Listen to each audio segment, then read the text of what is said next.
Assalamualaikum warahmatullahi wabarakatuh. Apa kabar semuanya? Pada pertemuan kali ini kita akan mempelajari tema 6, subtema 2, pembelajaran ketiga. Sebelum kita mulai, marilah kita berdoa sesuai dengan agama dan kepercayaan masing-masing. Berdoa mulai. Berdoa selesai. Ayo, siapa yang pernah pergi ke pantai? Di pantai kita bisa melihat kehidupan para nelayan. Mereka biasanya pergi secara berkelompok pada malam hari dan pulang keesokan harinya. Mengapa demikian ya? Ingatkah kamu bahwa mereka menerapkan prinsip perpindahan panas secara konveksi? Bagaimana peristiwa konveksi tersebut membantu para nelayan untuk berlayar pada malam hari dan pulang pada pagi hari? Para nelayan berangkat ke laut menangkap ikan pada malam hari karena angin bertiup dari darat ke laut atau angin darat. Kemudian para nelayan pulang dari laut pada pagi atau siang hari karena angin bertiup dari lautan ke daratan atau kita sebut dengan angin laut. Tahukah kamu, ikan yang kamu nikmati setiap hari itu adalah hasil interaksi antara nelayan dan lingkungan alamnya. Lalu bagaimana pengaruh kegiatan tersebut pada nelayan itu sendiri ya? Nah, untuk mengetahuinya, mari kita baca artikel berjudul Kehidupan Nelayan Pemburu Paus. Desa Lamalera, Kecamatan Wulandoni, Kabupaten Lembata, Nusa Tenggara Timur, merupakan salah satu desa nelayan tradisional yang menjadikan laut sebagai ladang kehidupan mereka. Laut adalah ibu yang memberikan kehidupan sejak zaman nenek moyang mereka. Dari hasil laut, masyarakat di desa itu telah berhasil mengirimkan anak-anak mereka untuk bersekolah dan pada akhirnya bekerja. Masyarakat nelayan di desa Lamalera memiliki tradisi berburu paus yang diturunkan bertahun-tahun oleh nenek moyang mereka. Tidak sembarang paus yang mereka buru, hanya paus yang sudah tua saja yang mereka buru. Jika mereka menemukan paus muda, masyarakat nelayan di desa itu akan mengembalikannya ke laut lepas. Mereka bersepakat secara adat bahwa dalam setahun tidak boleh lebih dari 15 paus yang mereka buru. Dengan demikian, mereka tetap menjaga agar paus tidak punah. Dari bacaan tersebut dapat kita simpulkan bahwa masyarakat nelayan di desa Lamalera mempunyai tradisi untuk berburu paus yang hasilnya digunakan untuk membiayai anak-anak mereka untuk bersekolah. Namun mereka tidak sembarang dalam memburu paus, hanya paus yang sudah tua saja yang ditangkap dan paling banyak 15 dalam setahun.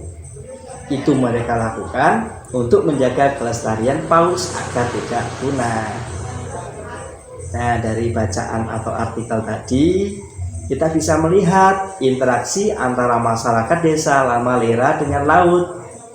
Kalau kita melihat isinya, bacaan tersebut tergolong dalam bacaan eksplanasi. Masih ingat kan apa itu teks eksplanasi? Seperti namanya, eksplanasi atau menjelaskan. Teks eksplanasi merupakan sebuah teks yang berisi penjelasan atas sebuah kejadian atau fenomena yang berkaitan dengan alam, sosial, ilmiah, dan budaya.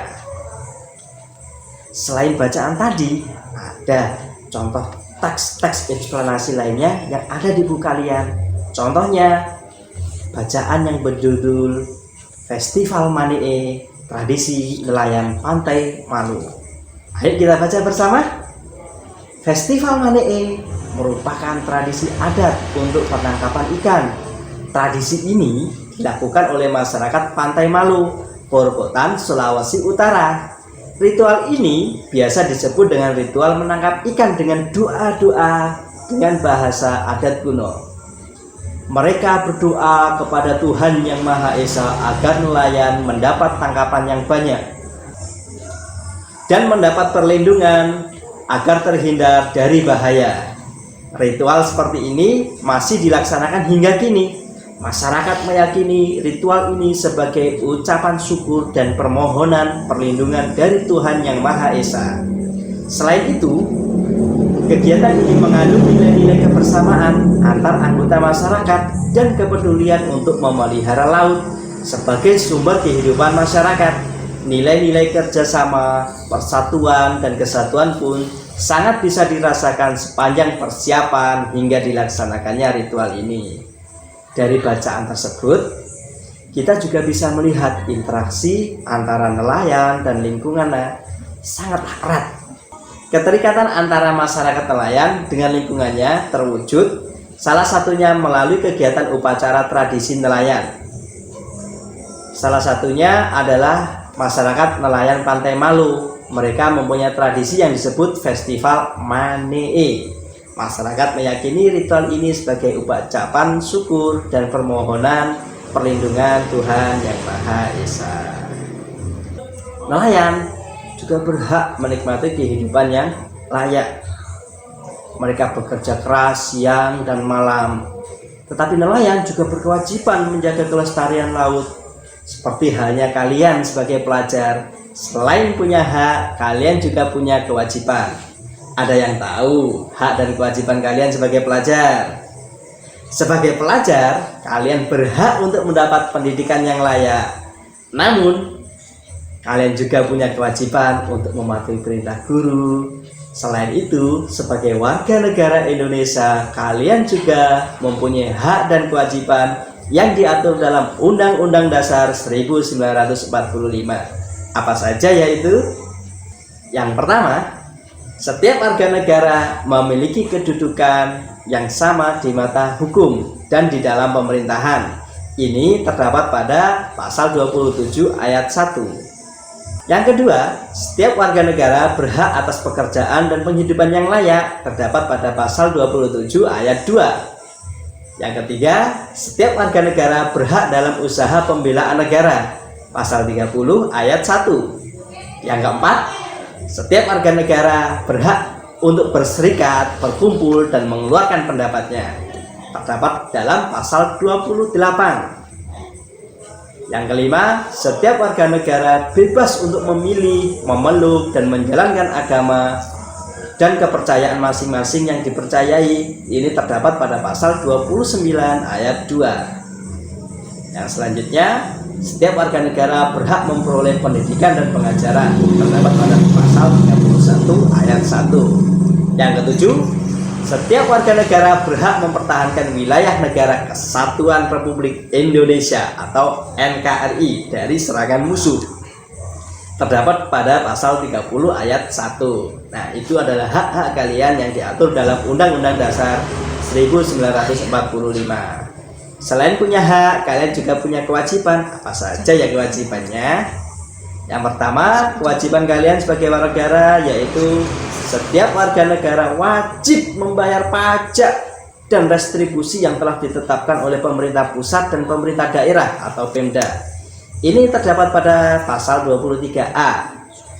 Yang kedua, setiap warga negara wajib mentaati serta menjunjung tinggi dasar negara, hukum, dan pemerintahan tanpa terkecuali serta dijalankan dengan sebaik-baiknya.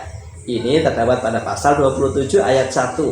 Berikutnya, setiap warga negara memiliki kewajiban untuk berperan serta dalam membela, mempertahankan kedaulatan negara Indonesia dari serangan musuh yang terdapat pada pasal 30 ayat 1. Yang keempat, setiap warga negara wajib untuk menghormati hak asasi orang lain, menjunjung tinggi moral, nilai agama, keamanan, dan ketertiban umum. Yang kelima, setiap warga negara wajib turut serta dalam pembangunan untuk membangun bangsa agar bangsa kita berkembang dan maju ke arah yang lebih baik. Selanjutnya, setiap warga negara wajib untuk mengikuti pendidikan dasar yang sepenuhnya dibiayai oleh negara. Kalian sudah tahu kan apa hak dan kewajiban kita sebagai warga negara Indonesia? Kita jangan hanya menuntut hak kita saja, tapi kita harus menjalankan kewajiban kita sebagai warga negara yang baik. Demikian materi kita kali ini. Tetap semangat dan selalu menjadi anak hebat. Assalamualaikum warahmatullahi wabarakatuh. Sampai jumpa.